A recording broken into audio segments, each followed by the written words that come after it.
لیکن ہم بلا وجہ ہی لوگوں سے اگر بیزار رہیں، کیوں؟ دل میں بوجھ ہے، عداوتیں ہیں، آپ یقین کریں دل ہو جائے نا صاف، نیند سکون کی آتی۔ دنیا میں سب سے زیادہ مطمئن وہ بندہ ہے اللہ نے جہاں رکھا ہے وہاں راضی ہے۔ چلو ایک بات بتاؤ مجھے، ہم جس قبیلے میں پیدا ہوتے ہیں وہ قبیلہ ہماری مرضی کا ہوتا ہے کہ رب کی مرضی کا؟ جلدی جلدی بتاؤ، اتنی دیر نہ کرو، کس کی مرضی ہوتی ہے؟ تو پھر جو قبیلہ اللہ نے میرے اور آپ کے لیے پسند کیا، ہم کیوں نہیں پسند کرتے؟ جو دادا نانا چچا ماموں اللہ نے میرے لیے پسند کی، یہ رشتے اللہ نے بنایا ہے نا، تو ان سے آوازار ہے، تو ان سے تنگ ہے، وجہ جو اللہ نے تیرے لیے پسند کیا اسے پسند کر۔ حضرت ابراہیم ابن ادم رحمت اللہ علیہ ایک دفعہ مریدوں کے بیچ بیٹھے تھے، آپ فرمانے لگے دنیا میں جو کچھ ہو رہا ہے میری مرضی سے ہو رہا ہے۔ تو بعض بندے پریشان بھی ہو جاتے ہیں جلدی کہ اتنا بڑا دعویٰ کر دیا، تو آپ ہنس پڑے، فرمانے لگے اگلی بات بھی سن لو پھر کوئی تبصرہ کرنا۔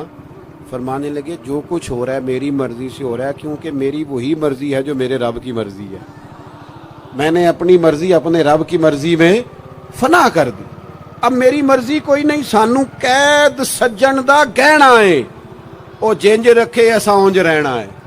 ہم نے چھوڑ دی اپنی مرضی، اپنا ہے ہی کچھ نہیں۔ ہم نے نہ کبھی قطرے پہ غور کیا اور نہ دریا دیکھا، بس جہاں تیری جھلک دیکھی وہیں ڈوب گئے۔ چھوڑ دو یہ اس نے یہ کیوں کر دیا؟ وہ خواجہ نظام الدین صاحب محبوب الہی رحمت اللہ علیہ کے ایک مرید نے ایک دفعہ آ کے کہا حضور بڑی ہو گئی درگزر فقیری درویشی بڑی ہو گئی، اب جو میرے رستے میں کانٹے بچھائے گا میں بھی اس کے رستے میں بچھاؤں گا۔ اور بڑے غصے سے بول رہا تھا، فقیر فقیر ہوتے ہیں۔ خواجہ صاحب ہنس پڑے، فرمانے لگے پتر تو زیادہ ہی ناراض ہو گیا۔ کہنے لگا نہیں حضور، ہمیں کچھ کرنا نہیں آتا، ہمیں بھی سارا ہی پتہ ہے، سٹ تے پکھڑا کوار گندل اسی اور بھی بوٹیاں جاننے ہیں، ہمیں بھی سارا ہی پتہ ہے، نمٹ نہیں لینا سویرے۔ جو ہمارے رستے میں کانٹے بچھائے گا سویرے اس کی گلی میں بھی بچھے ہوں گے۔ حضرت محبوب الہی فرمانے لگے پتر آدھے رستے میں تیری ضد میں وہ کانٹے بچھا دے گا اور آدھے میں تو اس کی ضد میں بچھا دے گا، تو پھر تو جو عام راہگیر ہوں گے ان کے بھی پیر زخمی ہوں گے، تو تمہاری لڑائی میں تو مخلوق پریشان ہو گئی۔ عرض کی حضور یہ تو آپ نے ٹھیک کہا ہے۔ فرمانے لگے اگر چاہتے ہو نا دنیا کانٹوں سے نہ بھرے اور لوگوں کو تکلیف نہ ہو تو ایک دوسرے سے تکلیف چھوڑ دو۔ یہ مت سمجھنا تیرا ایک بندے سے اختلاف ہے، تیرا ایک سے اختلاف ہوتا ہے اس کے اثرات دائیں بائیں بھی جاتے۔ حضور پھر کیا کروں؟ فرمایا اسے بچھانے دے، وہ بچھاتا جائے تو اٹھاتا جا، تو اٹھاتا جا۔ ویسے بھی جو کام ساری دنیا کر رہی ہوتی ہے وہ تو سارے کر ہی رہے ہوتے ہیں، کوئی ذرا ہٹ کے بھی کرنا چاہیے۔ جتن جتن تے ہر کوئی کھیڈے، جتن جتن تے ہر کوئی کھیڈے، تو ہارن کھیڈ فقیرا، جتن دا مل کوڈی پیندا ہی ہارن دا مل ہیرا۔ کبھی بندہ ہارے بھی اپنے دل سے بوجھ اتار دے، نفرت کو دور کر دے۔ عداوت دشمنی اگر کسی وقت رکھنی ہے تو اللہ رسول کے دشمن سے۔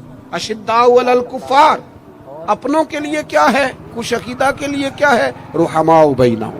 میرے عزیز ترمذی میں حدیث ہے، اپنی بات کو حوالہ دے کے مضبوط کر دوں، ترمذی میں حدیث ہے، نبی پاک علیہ الصلوۃ والسلام نے حضرت انس بن مالک سے فرمایا تھا، اے انس، اے میرے بیٹے، تم سے ہو سکے تو صبح اس حال میں کرنا کہ تمہارے دل میں کسی کا بغض نہ ہو۔ اور اگلے لفظ حدیث کے یہ ہیں، حضور فرمانے لگے یہ میری سنت ہے، یہ میرا طریقہ ہے، اپنے دلوں کو عداوتوں سے پاک کریں۔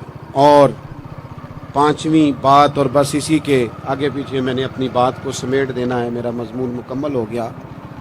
حضور کی ایک بہت بڑی سنت، نبی پاک علیہ السلام کی ایک بہت بڑی ادا پتہ کیا ہے؟ وہ ہے دوسروں کا احساس کرنا، دوسروں کے بارے میں سوچنا، دوسروں کا خیال کرنا۔ میں ابھی آ رہا تھا تو میری گاڑی کے ساتھ کچھ دوستوں نے دوڑنا شروع کر دیا۔ میں جو ہوں مجھے اس کا پتہ ہے، میں ہمیشہ دوستوں سے کہتا رہتا ہوں آپ بزرگوں کے ہاتھ چومیں، اللہ والوں کی اچھی بات ہے، آپ کو فائدہ ہوگا۔ میرے جیسے گناہ گار کے ہاتھ چوم کے آپ کو کیا ملے؟ کوئی نتیجہ نہیں نکلا۔ ہاں آپ کوئی میری بات مان لیں اور اس پر عمل شروع کر دیں تو رب کریم کی رحمت صبح قیامت ممکن ہے یہ کہہ دے یہ تیری وجہ سے اس نے شروع کیا تھا، جا تیرے گناہ بھی معاف کر۔ یہ جو ذوق ہے نا، اب ایک بندہ گاڑی کے پیچھے بھاگ رہا ہے، مجھے اتنی سخت تکلیف ہو رہی تھی، میں نے کہا یار کیا دیکھو نا بیچارہ گرمی کا موسم ہے، پیاس لگے گی اور پسینہ آئے گا، کیوں بھاگ رہا ہے؟ میری مجبوری بھی ہے، گاڑی کو تو چلنا ہے۔ جب تک ہم احساس پیدا نہیں نہ کرتے، میرے قبلہ عالم فرمایا کرتے تھے کہ تیری گاڑی کے آگے سے کوئی غلط کراس کر گیا اور دوڑ کے گزر گیا اور کوئی سخت جملہ بھی کہہ گیا ہے، اس پر بھی تنقید نہ کر، تو اپنے دل میں اس کا احساس پیدا کر، سوچ کے ہو سکتا ہے اسے گھر میں کوئی ایمرجنسی ہو گئی ہو۔ اپنی سوچوں کو مثبت کریں، آپ دوسروں کا احساس بھی اپنی طبیعت میں پیدا کریں، دوسروں کے بارے میں بھی سوچیں۔ میں یہاں ماشاءاللہ اسٹیج پہ بیٹھا ہوں، بڑا نرم ماحول ہے، بڑا کچھ ہے، لیکن جو دوست پیچھے دیوار کے ساتھ کھڑے ہیں نا، جن کو جگہ بیٹھنے کی بھی نہیں ملی اور کھڑے ہونے کی بھی صحیح کر کے نہیں ملی، ان کا بھی احساس پوری طرح، اور میرے خیال میں سب سے زیادہ مہمان خصوصی بھی وہی ہیں آج کی ہماری محفل کے، جو زیادہ مشکل میں بیٹھے۔ احساس اپنی کہاں تک احساس کرنا ہے؟ لو حدیث پاک سنو، اللہ کے محبوب علیہ السلام فرماتے ہیں میں نماز پڑھانے کھڑا ہوتا ہوں، نماز، کریم فرماتے ہیں میرا دل کرتا ہے میں لمبی نماز پڑھاؤں، لیکن پھر پیچھے سے نہ کسی بچے کے رونے کی آواز آتی ہے، دل تھا لمبی پڑھاؤں، بچہ رو پڑا، تو مجھے خیال آتا ہے اس کے رونے سے اس کی اماں کو تکلیف ہو رہی ہوگی، میں نماز چھوٹی کر دیتا ہوں، اللہ کی نماز مختصر کر دی احساس کے طور پر۔ حضور اس امام مسجد سے سخت ناراض ہو گئے تھے، صحیح حدیث میں موجود ہے، جس کے مقتدیوں نے آ کے شکایت کی تھی کہ یا رسول اللہ بہت لمبی نماز پڑھاتا ہے۔ یہاں تو لوگ احساس ہی نہیں کرتے میرے بھائی، یہاں تو احساس ہی نہیں کرتے۔ یہاں تو میں آیا ہوں نا رات کے 1 بجے محفل میں، تو میری طرح کے لوگ تہاڈا ذوق ہی نہیں، تسی سبحان اللہ ہی نہیں آندے، تسی ہاتھ ہی نہیں کھڑے کر دے۔ او بھائی تو نہیں آیا ہے، تو ٹر جانا ہے اپنا سارا سمیٹ کے پیسے گنا کے، اتنے بیچارے مغرب دے بیٹھے نے، ان کا ذوق تو اپنا ذوق بھی بیان کرنا، آنا تو بھی اسی وقت محفل میں جب سارے آئے ہیں، تے نالے تو تے گل کر کے آیا میں انہیں ہزار لینا ہے تے مفت آئے نے سارے بیچارے، اس لیے ہو سکتا ہے ان کا عشق تجھ سے زیادہ ہو۔ کروں مدح اہل دول رضا اور پڑے اس بلا میں میری بلا، میں گدا ہوں اپنے کریم کا، یہ میرا دین ہے کوئی پارا نہ نہیں۔ اس لیے میرے عزیز احساس دوسروں کا پیدا کریں، اپنی طبیعت ہم نا احساس نہیں کرتے، خدا را احساس کرو۔ ٹھیک ہے پریشانیاں ہیں، لیکن میں جوان سے کہوں گا تو نوجوان ہے، باہر تجھے ٹینشنیں ہیں، کاروبار کی مسائل ہیں، پریشانیاں ہیں، لیکن اللہ نے تجھے جوان کیا ہے نا، حوصلہ دیا ہے نا، تو باہر کی ٹینشنیں باہر چھوڑ کے آیا کر، گھر تیرے ابا جی انتظار کر، ان کے پاس بیٹھ، ان کا دکھ سن، حوصلہ بڑا کر۔ پھر گھر کے اندر تیری اماں بیٹھی ہے، اس نے تیرے سے بات کرنی ہے، کئی باتیں سنانی ہیں، تیرا بیٹا ہے وہ دوڑ کے آیا ابا ابا کہتے اور تو کہتا لے جا میری طبیعت نہیں ٹھیک۔ دنیا میں سب سے مصروف وقت رسول کریم نے گزارا ہے، لیکن حضور تو غلاموں کی بات بھی سنتے، حضور تو گھر والوں کو وقت بھی دیتے۔ سیدہ عائشہ صدیقہ فرماتی ہیں جب تک گھر میں رہتے گھر کا کوئی کام ہی کرتے رہتے، اور حضور تو نواسوں کو ٹائم دیتے، نماز کے وقت بھی ساتھ لے جاتے۔ کیوں ہم اپنے آپ سے دوسروں کا احساس نکال بیٹھیں، دوسروں کے بارے میں تھوڑا احساس۔ آپ تھوڑے دن پہلے نا، کچھ عرصہ پہلے کچھ لوگ آگے میرے پاس کہنے لگے کہ کوئی طالب علم کوئی عالم مل جائے مدرسے میں سے آپ کے، اور ہم نے نا وہاں اپنے ہاں امامت کے لیے اور جمعہ کے لیے اس کو لے جانا ہے۔ میں نے کسی طالب علم سے کہا چلے جاؤ، وہ کہنے لگے تنخواہ کتنی دینی ہے؟ میں نے کہا کوئی زیادہ نہیں، جتنا آپ کے گھر کا خرچہ ہے اتنا اس کو بھی دے دیں۔ وہ پریشان ہو گیا، جی میں تسی نہیں سارے ہو گئے، اتنے پیسے دے دیں جتنا ہمارا خرچہ ہے، ہم تو صاحب ہوتے ہیں، اس کو کیسے دے دیں یہ والا خرچہ؟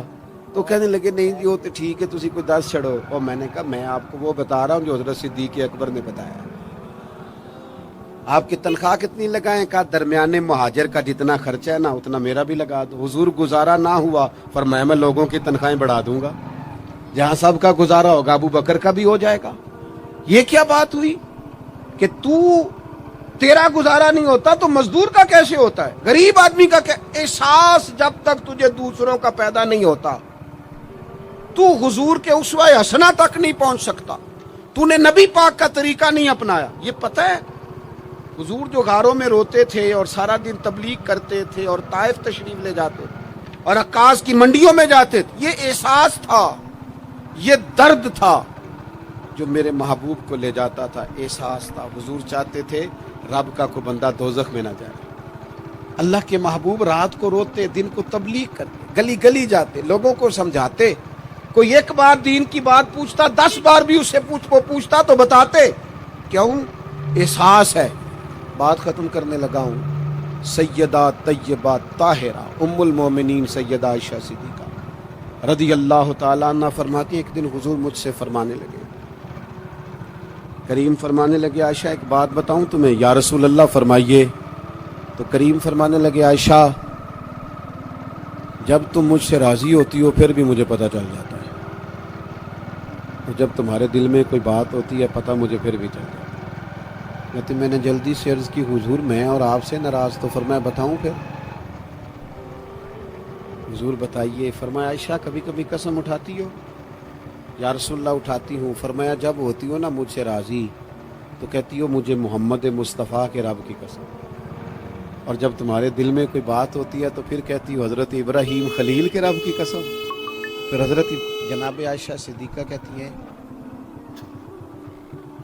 میں تمہیں بتا نہیں سکتی لوگوں میرے دل کا عالم کیا تھا یہ بات سن کے. یا رسول اللہ آپ لفظوں سے احساس کا پتہ کر لیتے ہیں کوئی سوچ کیا رہا. یہاں تو گھر والے پورا احتجاج کریں. احتجاج میں ایک دفعہ کہیں کھانے کے لیے گیا تھا تو میں نے کہہ دیا کھانا بڑا اچھا پکا ہے. ایک آدھ اور بزرگ سے بھی میں نے وہ بات سنی تھی، بھی وہ پریکٹیکلی میرے ساتھ ہوں میں، کھانا بڑا اچھا ہے جی. تھوڑی دیر کے بعد نا گھر کے اندر سے رونے کی آواز آنے لگی. تو مناسب تو نہیں ہوتا کسی کے گھر کے مسئلے میں ایسی بات پوچھنا، لیکن وہ جب ماحول زیادہ ہی بڑا تو میں نے میزبان سے کہا کہ خیر تو ہے گھر میں سب ٹھیک ہے؟ تو کہنے لگے آپ کی وجہ سے رو رہے ہیں. میں نے کہا کہنے لگے آپ نے بڑی تعریف کی ہے نا کھانا بڑا اچھا پکا ہے. تو میری بیوی ہے تو عزیزوں میں سے پر وہ گھر غریب ہے. اس نے کہا 14-15 سال ہو گئے اس گھر میں کھانا پکاتے، آج تک نہیں کسی نے کہا اچھا پکا ہے. میں غریب کی بیٹی ہوں، آج وہ تعریف سنی ہے تو دل کسی اور طرف ہی چلا گیا ہے. اتنا بھی احساس نہیں جو صبح سے گرمی میں کھڑے. آپ کو پتہ ہے نبی پاک نے کبھی کھانے میں نقص نہیں نکالا تھا. سیدہ عائشہ کہتی ہیں پسند ہوتا تو کھا لیتے ورنہ چھوڑ دیتے. کبھی عیب تو ہنڈیا پھینک دیتا. آنا گرمی میں تو بھی کھڑا ہونا جہاں اماں کھڑی ہے، بیوی کھڑی ہے، بہنیں کھڑی ہیں، کھڑا ہونا 10 منٹ. تو احساس ہی نہیں، صرف اپنا ہی پتہ ہے. سیدہ عائشہ صدیقہ یہ حضور کا اسوہ حسنہ ہے. یہ طریقے اپناؤ زندگی میں. 4 5 8 چیزوں کو فقط سنت نہ سمجھو. یہ وسعت ہے حضور کے اسوہ نور میں. سیدہ عائشہ کہنے لگی، کریم فرمانے لگے تم قسم اٹھاتے حضرت ابراہیم کا نام لیتی ہو تو میں سمجھ جاتا ہوں. جناب عائشہ کہتی ہیں بس دل مچل گیا، کیفیت اور کی اور ہو گئی. میں نے کہا حضور پھر مجھے قسم ہو محمد عربی کے رب کی، میرے لبوں سے آپ کا نام ہی جاتا ہے، میرے دل میں آپ ہر وقت موجود رہتے ہیں. میرے عزیز کچھ باتیں آپ سے میں نے عرض کی. میں اپنی گفتگو کو بھی دیکھتا ہے جو بڑے مالدار ہوتے ہیں، اور ایسے لوگوں کو بھی دیکھتا ہے جو بیچارے ایک وقت کھاتے ہیں اور دوسرے وقت کے لیے پریشان رہتے ہیں. اپنی زندگی میں وہ صحت مند، توانا، خوبرو لوگوں کو بھی دیکھتا ہے، اور بیمار اور کمزور، ضعیف اور ناتواں لوگوں کو بھی دیکھتا ہے. اس کے ارد گرد ایسے لوگ بھی ہوتے ہیں جو بڑی خوش و خرم زندگی گزار رہے ہوتے ہیں، اور ایسے لوگ بھی ہوتے ہیں جو کسی وجہ سے پریشان، تکلیف میں گھٹے گھٹے سے ہوتے ہیں. انسان اپنے ماحول سے بھی سیکھتا ہے، معاشرے سے بھی سیکھتا ہے، اور پھر جب وہ لوگوں کے قریب جاتا ہے اور اپنے گھر سے اٹھ کر وہ لوگوں سے ملاقات کرتا ہے تو مختلف قسم کے مشورے، مختلف قسم کی آراء اور مختلف قسم کے مشیر اسے ملنا شروع ہو جاتے ہیں. ان ساری چیزوں کے ماحول میں انسان کی سوچیں پنپتی ہیں، اور اسے بالیدگی کا موقع ملتا ہے، وہ باشعور ہونے لگتا ہے، پھر وہ کسی ایک جگہ ٹھہر جاتا ہے۔ بعض اوقات کسی مالدار کی طرف دیکھ کر پوری طرح رک جاتا ہے اور سوچتا ہے کہ نہیں، میں پیسہ ہی کماؤں گا تو پھر ہی ٹھیک ہے۔ بعض اوقات کسی مشہور آدمی کو خوش قسمت سمجھ لیتا ہے اور پھر وہ کوشش کرتا ہے کہ جتنے بھی جتن کیے جائیں کسی بھی طریقے سے شہرت حاصل کی جائے۔ وہ اس طرح کر کے ہماری ملت کے جوان بھی، ہمارے لوگ بھی، پھر میں نے ایسے لوگوں کو بھی دیکھا ہے جو اگرچہ بہت بڑے کسی ادارے سے پڑے ہوئے تھے اور مالدار تھے اور وزادار تھے، اور انہوں نے یہ دیکھا کہ پاکستان میں آ کر یا یہاں پہنچ کر مجھے خدمت کا کام کرنا چاہیے، آئے، اچھی نیتوں کے ساتھ آئے ہوں گے، کوئی ان کے پیچھے نیک مقاصد ہی ہوں گے، لیکن جب انہوں نے پاکستانی سیاست کا ماحول دیکھا نا، تو پھر نہ ڈگریاں نہ تعلیم کچھ بھی نہیں، وہ جس طرح کا ماحول تھا اسی طرح کے بن گئے، روایتی ہو گئے، کسی نہ کسی کے پیچھے یوں ہی لوگ لگ جاتے ہیں اور طرز زندگی اختیار کرتے ہیں۔ ہمیں لگنا ہوتا ہے کسی نہ کسی کے پیچھے، ہم پیروی کرتے ہیں لوگوں کی، لوگوں کو دیکھتے ہیں، اس حساب سے ہم اپنے آپ کو مرتب کرتے ہیں۔ پھر میرے بھائیوں، ایک مسئلہ اور بھی ہوتا ہے، انسانوں میں صرف خوبیاں نہیں ہوتی، عام انسانوں میں بشری کمزوریاں بھی ہوتی ہیں۔ ہم بعض اوقات کسی کے پیچھے چلتے ہیں تو تعریفوں کے پل باندھتے ہیں، محبتوں اور عقیدتوں کا لمبا چوڑا اظہار کرتے ہیں، پھر تھوڑا سا ٹائم گزرتا ہے اور تھوڑا سا قرب ملتا ہے تو پھر ہمیں اس بندے میں خامیاں نظر آنی شروع ہو جاتی ہیں۔ کورے ورک کتاب نہیں ہوندے، پتھر دل گلاب نہیں ہوندے، سجنا پہلو ہی سوچ کے لائیں پھر یاراں نال حساب نہیں ہوندے۔ سوچتے نہیں، سمجھتے نہیں، غور نہیں کرتے، جذباتی فیصلے کرتے، ماحول جذباتی ہے۔ یا آپ دیکھیں نا، میں کسی جگہ پہ پہنچتا ہوں تو رکنا، بیٹھنا، چلنا پھرنا دوست مشکل کر دیتے ہیں، ایک منٹ کے لیے کہیں کیمرہ بند نہیں ہوتا۔ آپ بڑے تھکے ہوئے بھی ہوں تو آپ صحیح کر کے کہیں بیٹھ نہیں سکتے، کیونکہ آپ کے چاروں جانب تو کیمرہ چل رہا ہے، کیسے بیٹھے؟ نبی کی زندگی بہترین نمونہ، ایک کامل اسوہ حسنہ تمہیں دیتے ہیں، کامل، مکمل۔ نبی پاک علیہ الصلوۃ والسلام کا جو وجود اطہر ہے نا، ایسا وجود اس کے اندر اللہ تعالیٰ نے ظاہری اور باطنی، یہ دیکھیں میں کسی جوش سے نہیں بول رہا، میں بڑی ہوش سے بات کر رہا ہوں، آپ سے بھی گزارش کرتا ہوں ہوش سے سننا۔ یہ بات میں درجنوں اور بیسیوں کتب کا نچوڑ آپ کے سامنے رکھ رہا ہوں۔ اللہ تعالیٰ نے نبی پاک علیہ الصلوۃ والسلام کے اندر ظاہری باطنی ساری خوبیاں بھر کے اپنے محبوب کو دنیا میں مبعوث فرمایا ہے، نہیں کھلا دیے، وہ جس راہ چل دیے ہیں کوچے بسا دیے۔ بعض لوگ ناراض نہ ہونا مجھ سے، بعض لوگ ہنستے ہیں، سونا نہیں ہنستے، ہنستے ہیں پر سونا۔ سیدہ طیبہ طاہرہ حضرت عائشہ صدیقہ فرماتی ہیں حضور مسکراتے تھے، لیکن اس مسکرانے میں بھی عجیب وزاداری تھی۔ ہنستے تھے کھل کھلا کے نہیں ہنستے تھے، اس میں کہا نہیں لگتا تھا، آوازیں نہیں پیدا ہوتی، یعنی سونا ہنس بھی جاتے تھے لیکن اس کے اندر بھی عجیب لطافت تھی۔ وہ کیسا ہنسنا تھا؟ صحابہ فرماتے ہیں حضور ہنستے، مقدس دانتوں میں سوراخ تھا، زیر لب مسکراتے، اور وہ جو حضور کے مقدس دانتوں میں مقدس سوراخ تھا نا، جب حضور ہنستے اس سے نور نکلتا اور مسجد نبوی کی دیواریں بھی روشن ہو جاتی۔ یعنی ایسا نہیں ہنسنا جس طرح کوئی میری طرح کا آدمی ہنستا ہے تو لوٹ پوٹ ہو جاتا ہے اور اس ہنسنے کے اندر کئی دفعہ وزاداری قائم نہیں رہتی، کئی دفعہ اس کے اندر وہ وقار قائم نہیں رہتا۔ حضور ہنستے تو تبسم کرتے، یعنی ہنس بھی رہے ہیں تو ہنسنا بھی بڑا ہی باکمال ہے۔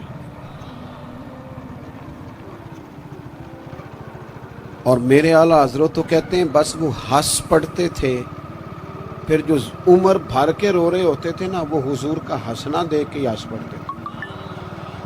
گویا نا جہاں جہاں خزاں ہوتی تھی بہار آ جاتی تھی، جہاں جہاں دکھ ہوتے تھے سکھ آ جاتے تھے، جہاں جہاں بھی کوئی کمزوری ہوتی تھی خدا کہتے ہیں جس کی تسکین سے روتے ہوئے ہنس پڑے اس تبسم کی عادت پہ لاکھوں سلام۔ ایک تو ان کا ہنسنا بڑا باکمال تھا، اور پھر یہ تھا کہ ان کا رونا بھی بڑا باکمال تھا، بڑا باکمال۔ نہیں وہ کبھی رو پڑے اور کبھی کریم کی آنکھوں میں آنسو آ جائیں اور کبھی ان کے چہرے پر افسردگی آ جائے تو یوں لگتا تھا کہ پھولوں نے کھلنا چھوڑ دیا ہے، کلیاں اپنی جگہ سے ہٹ گئی ہیں، سمندر نے کہا نہیں اب شور نہیں کرنا، یوں لگتا تھا کہ تتلیاں اپنی جگہوں پہ بیٹھ گئیں۔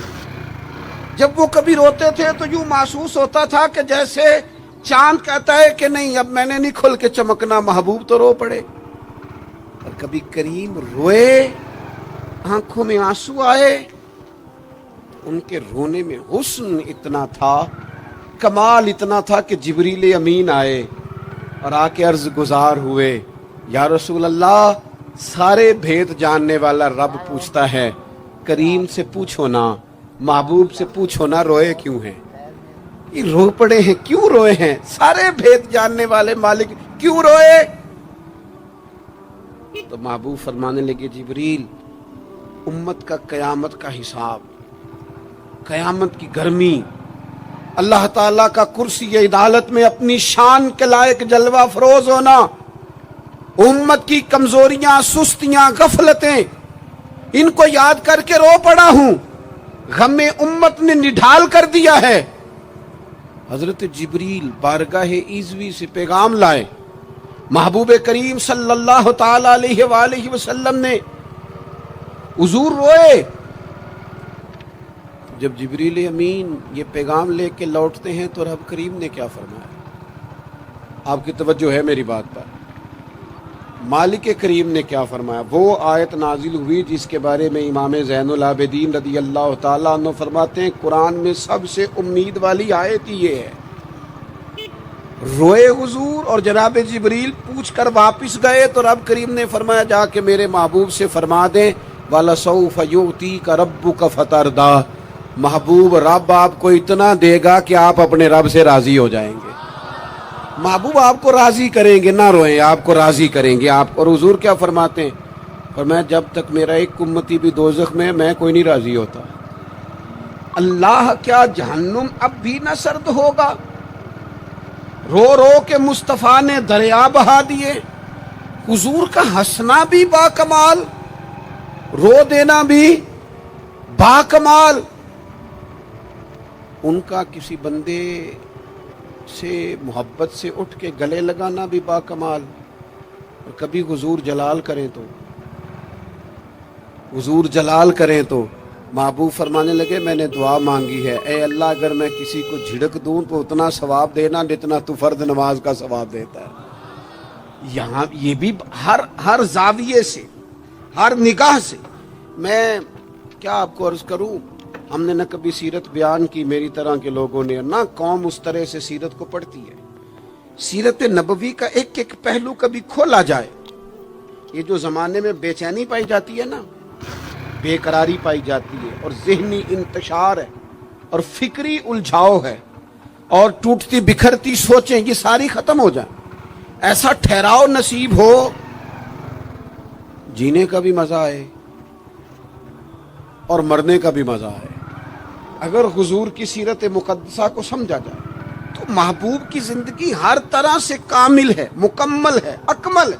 آپ کہیں بھی اور جائیں گے، یہ آج کل موٹیویشنل اسپیکرز کا دور ہے، ہمارے بچے جدید پڑھے لکھے، وہ کہتے ہیں میں فلاں موٹیویشنل اسپیکر کے پاس جاتا ہوں، جائیں آپ۔ بہت سارے لوگ ایسے ہیں، انہیں کہیں تو وہ باز نہیں آتے، وہ تجربہ کر کے باز آتے ہیں۔ اور بالخصوص نئی نسل جو ہوتی ہے وہ بزرگوں کے تجربوں سے فائدہ نہیں اٹھاتی، وہ اپنے الگ سے تجربے کرنا چاہتی، اس کا بھی بڑا خطرناک نتیجہ برآمد ہوتا ہے۔ تو کوئی بندہ بھی جو آپ کو موٹیویٹ کرتا ہے نا کتاب و سنت کے بغیر، کوئی بھی آپ کو موٹیویٹ کر رہا ہے، وہ کیا کچھ کہہ رہا ہے، کیا کر رہا ہے، وہ کبھی بھی آپ کو تعلیم صحیح نہیں دے سکتا. کیوں؟ اس لیے کہ جو تعلیم وحی الہی کے بغیر ہوتی ہے وہ ناقص ہوتی ہے. انبیاء کی تعلیم وحی الہی کے ساتھ.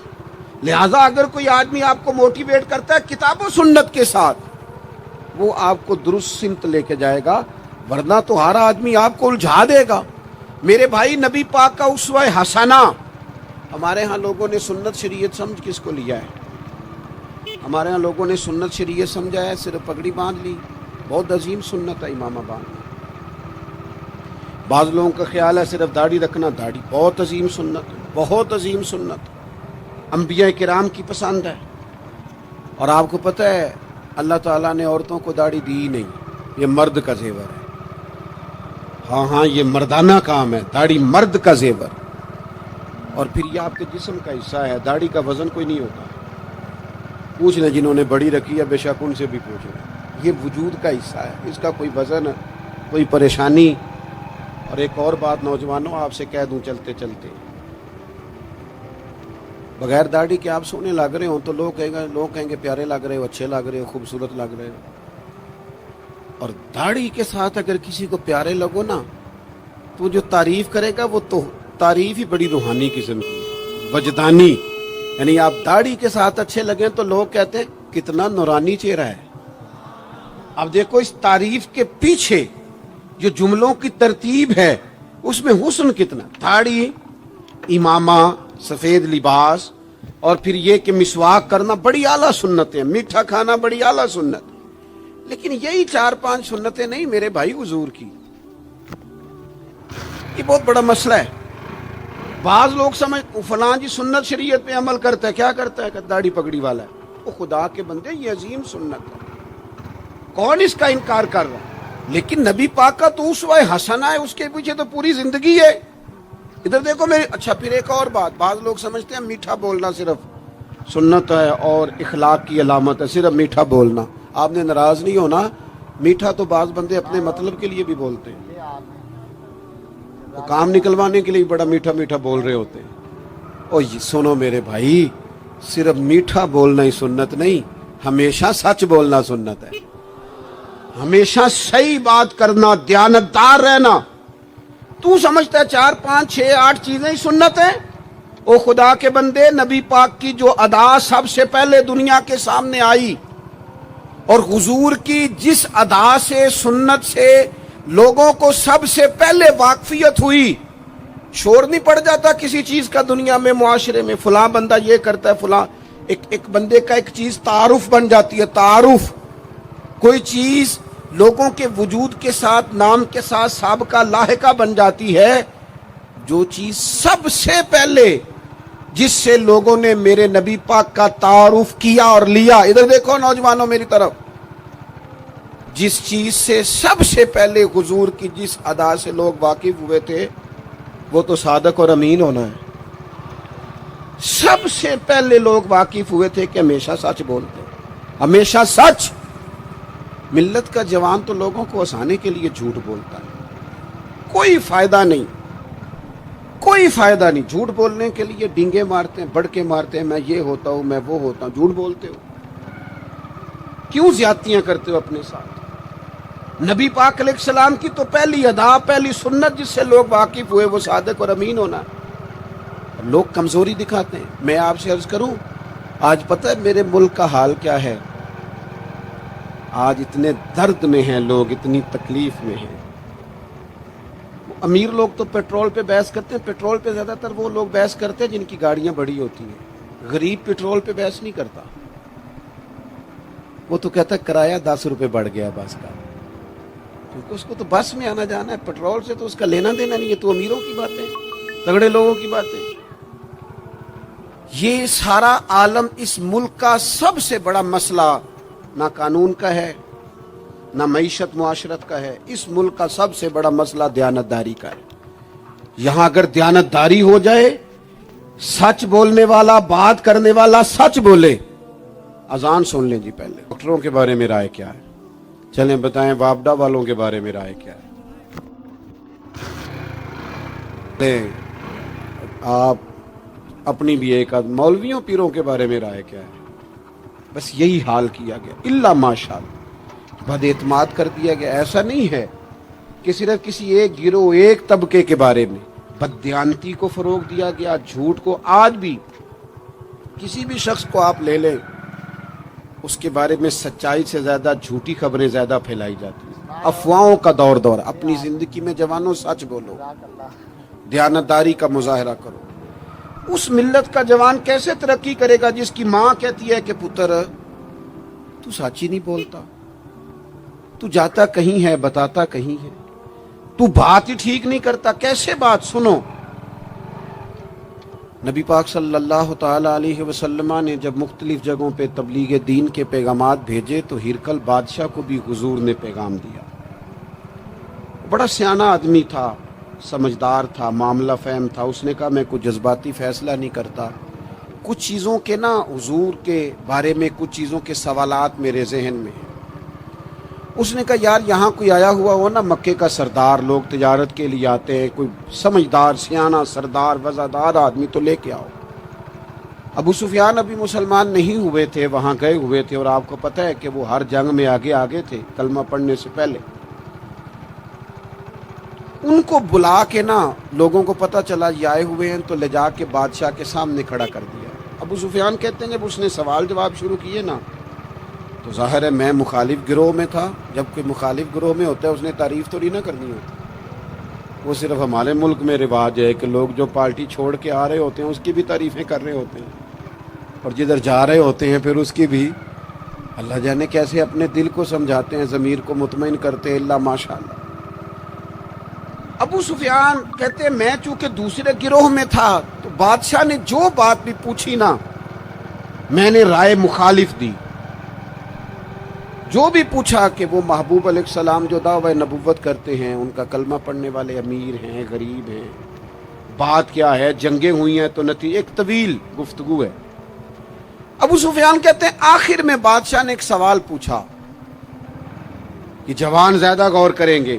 سوال پوچھا، ابو سفیان کہتے ہیں مجھ سے کہنے لگا وہ جس کریم محبوب علیہ السلام نے دعوی نبوت کیا ہے کیا کبھی انہوں نے جھوٹ بھی بولا ہے؟ ابو سفیان کہتے ہیں میں چپ کر گیا۔ ایک منٹ کے لیے میرے دل میں خیال آیا معاذ اللہ کہہ دوں بولا ہے، پھر میں نے سوچا یہ تو عرب کی وزاداری کے خلاف ہے کہ میں جھوٹ بولوں۔ اور پھر ابو سفیان کہتے ہیں میرے دل کے کونے سے آواز آئی میں کوئی اور بات کروں گا تو شاید کوئی تھوڑی دیر کے لیے سوچے، اور اللہ کے رسول نے جھوٹ بولا یہ تو مانے گا ہی کوئی نہیں، یہ تو مخالف نہیں مانیں گے، کافر مشرک نہیں مانیں گے۔ بادشاہ کہنے لگا سوچتے کیا ہو، بتاؤ کیا کبھی انہوں نے جھوٹ بولا ہے؟ ابو سفیان کہتے میرے ہاتھ میں چھڑی تھی، میں نے اٹھا کے دوبارہ زمین پہ رکھی۔ میں نے کہا بادشاہ وہ رشتے میں میرے بھتیجے لگتے ہیں، میری ان سے مخالفت ہے، میں ان کے مقابل فوجیں تک لے کے آتا ہوں، وہ ہمارے بتوں کو برا کہتے ہیں، رائے کا اختلاف اپنی جگہ پر، لیکن وہ میرے سامنے پیدا ہوئے میرے بھتیجے ہیں، میں نے انہیں ماں کی گود میں بھی دیکھا ہے، دادا کے کندھوں پہ بھی دیکھا ہے، سیدہ خدیجہ کا دولہا بنے بھی دیکھا ہے، میں نے ان کی گود میں ان کی بیٹیوں کو کھیلتے بھی دیکھا ہے۔ اختلاف اور مخالفت اپنی جگہ پر وہ کریم میرے سامنے پیدا ہوئے اور ان کے مقدس بال میری آنکھوں کے سامنے سفید ہوئے، ان کی زبان سے جو بھی نکلتا ہے حق اور سچ ہی نکلتا ہے۔ وہ اسیر دشمن کی چاہ میں بھی، مخالفوں کی نگاہ میں بھی وہ امی ہے، صادق ہے، معتبر ہے، میرا پیغمبر عظیم تر ہے، کبھی زبان سے جھوٹ نہیں نکلا۔ اللہ آپ کو جزا دے۔ سنیں جی، کچھ خطیب بغیر نعروں کے بھی تقریر کر لیتے ہیں یار، اونچی سبحان اللہ کے بغیر بھی کام چل جائے گا انشاءاللہ۔ آپ خالی سنتے جائیں نہ بھی سبحان اللہ کہیں پھر بھی گزارا، اثر کرے نہ کرے سن تو لے میری فریاد، اور نہیں ہے داد کا طالب یہ بندہ آزاد۔ میرے عزیز نبی پاک علیہ الصلوۃ والسلام نے سچ بولا۔ ابو سفیان کہتے ہیں ان کی زبان سے سوائے حق سچ کے کبھی کچھ نکلا؟ کریں نا تھوڑی پابندی ہم بھی سچ کی کریں نا۔ اچھا ہم بولتے ہیں سچ، بہت سارے لوگ سچ بولتے ہیں لیکن وہ دوسروں کے بارے میں بولتے ہیں، اپنے بارے میں نہیں بولتے۔ اس نے اتنا جھوٹ بولا, اتنے اتنی کرپشن کی, فلانے نے یہ کرے, دوسروں کے بارے میں بول رہا ہے. اپنے بارے میں سچ بول, اپنے بارے میں تو بتا تو نے کیا کیا ہے. نہ ادھر ادھر کی تو بات کر, بتا کہ قافلہ کیوں لٹا. مجھے راہزنوں سے غرض نہیں, تیری راہبری کا سوال ہے. تو کہاں تھا, اپنی بات بتا. ابو سفیان کہتے ہیں جب میں نے بادشاہ کو یہ بات بتائی نا, اس نے چادر کندھے پہ رکھی اور وہ جانے لگا, تو میں نے کہا یار تو نے اتنی باتیں پوچھی, میں نے اتنے جواب دیے, کوئی نتیجہ بات کا کوئی رزلٹ بھی نکلتا ہے نا, کوئی اینڈ بھی ہوتا ہے, کوئی نتیجہ بتا. تو کہتے ہیں بڑے تحمل سے, بردباری سے بادشاہ ہنس پڑا. ہنس کے کہنے لگا نتیجہ تو نکلا ہے. کہا کیا نتیجہ نکلا؟ تو کہنے لگا یار جس بندے نے کبھی بندوں سے جھوٹ نہیں بولا, وہ یہ والا جھوٹ کیوں بولے گا کہ میں اللہ کا رسول بن کے آیا ہوں. جو بولتے ہی سچ ہیں تو پھر گویا وہ کہہ رہا تھا مان لو کہ یہ بھی وہ سچ ہی بولتے ہیں کہ میں اللہ کا رسول بن کے آیا. ایک تو حضور کی اس اہم ادا کو اپناؤ. آپ کو پتہ ہے کسی باپ نے کسی مجبوری سے کبھی کہا ہوگا اپنے بیٹے کو چلے 2 منٹ کے لیے مان لیتے ہیں, کوئی مجبوری ہوگی, اس نے چلے فرض کیا کسی مجبوری کے تحت اس نے کہا تھا اپنے بیٹے کو کہ باہر جو بندہ آیا اسے کہہ دو کہ میں گھر میں نہیں. چلے مان لیا 2 منٹ کے لیے تیری مجبوری تھی, لیکن میں ذمہ داری سے کہتا ہوں تو نے ایک دفعہ اپنے پتر سے کہا تھا نا جھوٹ بول دے میں گھر نہیں, پھر تو ساری زندگی منت کرے گا وہ تیرے ساتھ بھی سچ نہیں بولے. اتنی بڑی بیماری ہے یہ, گھر توڑتی ہے, گھر یہ قبیلے توڑتی ہے. رشتوں کو کمزور, کیوں جھوٹ بولتے ہو رشتہ کرتے وقت کہ بچہ یہ کماتا ہے یہ کماتا ہے, کیوں جھوٹ بولتے ہو؟ صاف ستھری 2 ٹوک بات کرو. اتنا بڑا رشتہ میاں بیوی کا جو اللہ کی نشانیوں میں سے نشانیاں جھوٹ پر قائم کرتے ہو. بیٹی کے والدین بھی اللہ ماشاءاللہ جھوٹ بولتے ہیں, یہ دے دیں گے یہ دے دیں گے. بعد میں کہتے ہیں لڑکے والے لالچ کرتے ہیں, آپ نے پہلے لالچ خود پیدا کیا, کیوں کہانیاں سنائی. اتنا اہم رشتہ جس کی بنیاد پر سارا گھر چلنا تھا, وہ رشتہ ہی بد اعتمادی پر قائم ہے. جب ایک دوسرے پر اعتماد ہی نہیں ہے تو سکون کیسے آئے گا؟ اپنی زندگی میں سچ لاؤ. دولت لانے سے زیادہ ضروری سچ لانا ہے. گھر میں مہنگی چیزیں لانے سے بہتر ہے اپنے گھر میں سچ لے آؤ, دیانتداری لے آؤ. گھر بھی بچ جائے گا, قبیلہ بھی بچ جائے گا. ذمہ داری سے کہتا ہوں سچ بولو, دیانتدار ہو جاؤ, ملک بھی بچ جائے گا. اس امت کا بھلائی اس کام میں ہے, یہ حضور کا اسوہ حسنہ ہے. اور تیسری بات, نبی پاک کی سنت صرف مسواک لے کے دان صاف کرنا ہی نہیں, دل صاف رکھنا بھی میرے نبی کی سنت ہے. دل صاف رکھنا بھی حضور کا طریقہ ہے. دل بڑے بوجھ ہوتے ہیں ہمارے دلوں پر, مفت کی ناراضگی, کوئی لینا دینا نہیں. وہ جی فلانے بندے نے نا جی اپنی بچی کی شادی کی ہے, بچے کی شادی کی, رشتہ دار نے مجھے پوچھا نہیں. بھئی آپ کو کیوں پوچھتے, آپ کیا ہیں؟ ان کا گھر تھا. آپ بلا وجہ آپ ناراض ہو کے اپنے گھر میں کیوں پوچھتے؟ آپ کو کس کتاب میں لکھا ہے, کس شریعت میں لکھا ہے, کہاں قانون ہے آپ سے پوچھا جائے؟ وہ فلانے بندے نے میرے بارے میں بات کی ہوگی, اور یار تو اتنا اہم نہیں ہے ساری دنیا تیرے خلاف باتیں کرے, تو مفت میں ٹینشن لے گیا ہے. وہ جو 2 بندے دور کھڑے ہیں وہ کوئی اور بات کر رہے ہیں, تیری نہیں کر رہے. مفت میں اپنے دلوں میں بوجھ, مفت میں بدگمانیاں. اور جی فلانا بندہ امیر ہو گیا, کیسے ہو گیا؟ یہ تیری ڈیوٹی ہے, تیری ذمہ داری ہے. میرے اعلیٰ حضرت فاضل بریلوی رحمۃ اللہ لکھا ہے, حسد کرنے والا بندے پر اعتراض نہیں کرتا, حسد کرنے والا اللہ تعالیٰ کی تقسیم پر اعتراض کرتا ہے. معاذ اللہ ثم معاذ اللہ. وہ تو کہہ رہا ہے اسے نہیں ملنا چاہیے تھا, مجھے ملنا چاہیے تھا. آپ جب اتنے زیادہ عداوتیں پیدا کر لیتے ہیں, آپ کیوں نہیں اس چیز سے خوش ہوتے جو نظام میرے رب نے بنا دیا ہے؟ اتنی بڑی اللہ کی مخلوق ہے, لیکن ہمیں لوگ اچھے نہیں لگتے. جس سے پوچھ لو وہ ناراض ہی ہے, ہر بندہ کسی نہ کسی سے ناراض ہے, شکوے کر رہا ہے. وہ چھوڑ دے یار, میں کسی شخص سے بیزار نہیں ہو سکتا, ایک ذرہ بھی تو بیکار نہیں ہو سکتا. جسے اللہ نے بنایا ہے وہ بیکار. میں بد عقیدہ بد مذہب کی بات نہیں کر رہا, وہ پھر دہراتا ہوں. ایک تو حضور کی زندگی کامل ہے, مکمل ہے, اسے پڑھو. جس زاویے سے ہنسنا بھی با کمال ہے, رونا بھی بڑا قیمتی ہے. جس زاویے سے پڑھو گے کمال ہی کمال. اور پھر